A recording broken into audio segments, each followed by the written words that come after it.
parents are struggling all over the country. I've spent time with thousands of parents over the last few years all over America, and the number one question they often ask me about is social media. They want to know, is this safe for my kids? How should I manage it? And what the data is telling us, Savannah, is not only have companies not demonstrated that their platforms are safe for kids, but there's growing evidence of harm. What has happened over the last nearly 2 decades that social media has been around is truly unconscionable when it comes to the health of our kids. We have allowed these platforms to exist, to evolve, to proliferate, to really occupy so much space in our children's lives. And our kids themselves are telling us about the mental health impact. This morning, the U.S. Surgeon General Vivek Murthy is calling on Congress to require a tobacco-style warning for visitors to social media platforms. In an op-ed to the New York Times, Murthy writes that the mental health crisis among young people is an urgent problem, with social media an important contributor. He continues, it's time to require a Surgeon General's warning label on social media platforms, stating that social media is associated with significant mental health harms for adolescents.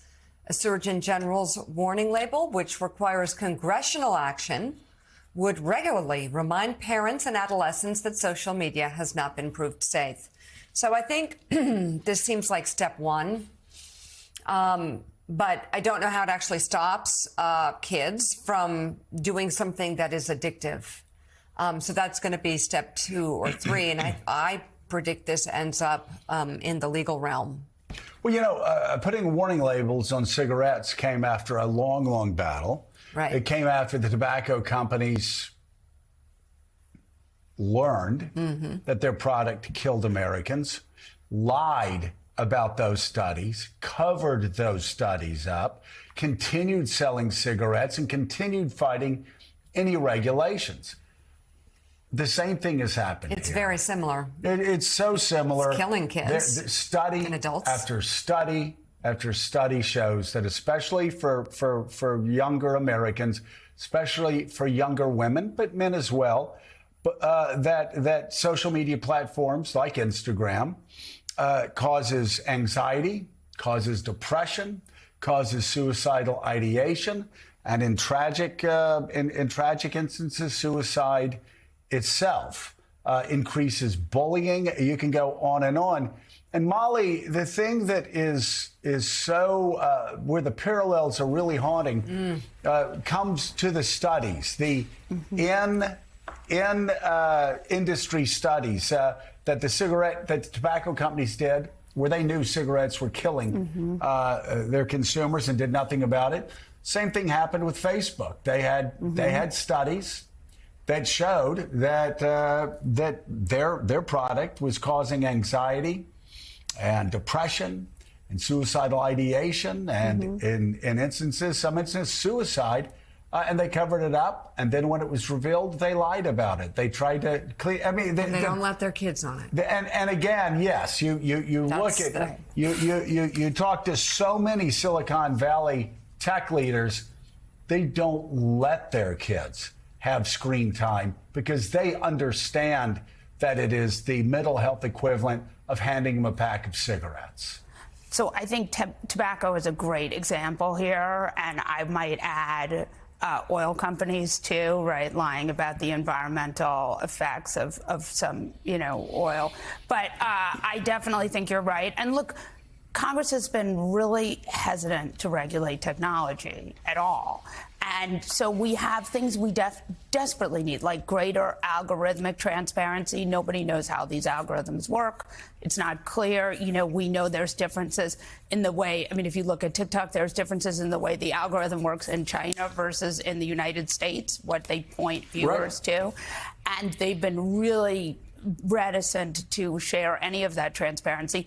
Congress has an opportunity here to step in, and they should. You have the Surgeon General literally begging them to, we need regulation. We need to protect our kids. And the reality is there is an opportunity here to steer readers to more verified news and not things that are made up. And Congress has not done it. And Congress could even save local news if they were more careful Right. with making sure that these platforms link to verified sources. Well, you know, it's so fascinating. I'm talking about mental health.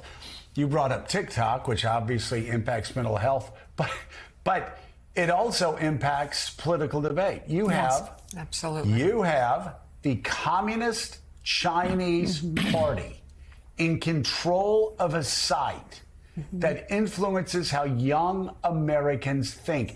And you have Donald Trump, because the American head are a big investor in the American affiliate of the Communist Chinese Party's holdings in TikTok, going to Donald Trump, asking him to support TikTok and oppose a ban. So, yeah, we're not only talking about mental health, but we're also talking about the political health of all Americans, and just asking the question. And again, you can put it back in sort of the 60s, 70s mindset. Would we really let the Communist Chinese Party control CBS Evening News with Walter Cronkite? Would we really let them decide what scripts Cronkite would read for Americans to listen to? Because that's exactly what's happening on TikTok.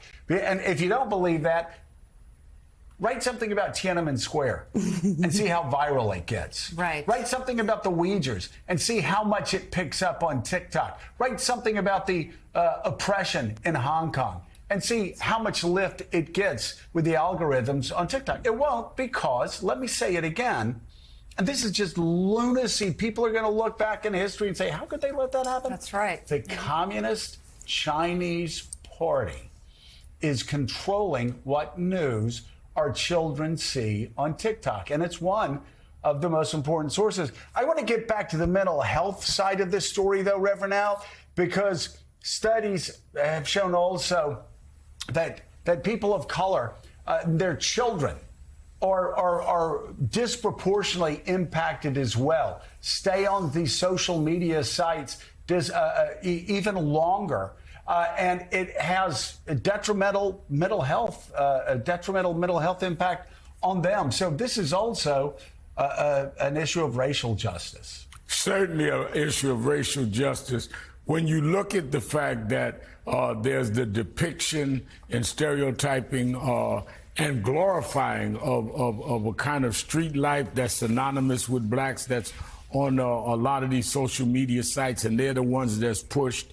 When you even go to TikTok, as you mentioned, the kind of ways they malign those that are doing certain things in politics that would advance rights and kind of glorify others, and gives this stereotype that thug life and gangster life is synonymous with what real blackness is rather than excellence. And this mental health aspects really gives our young people a focus that they don't need. I mean, many of them look at TikTok and more than anything. So when you come and try to be rational, they say, well, you're part of the corporate media, not knowing they're part of the communist media. And I think that it is a danger to our country, and I think it's a danger to the mental health of our community.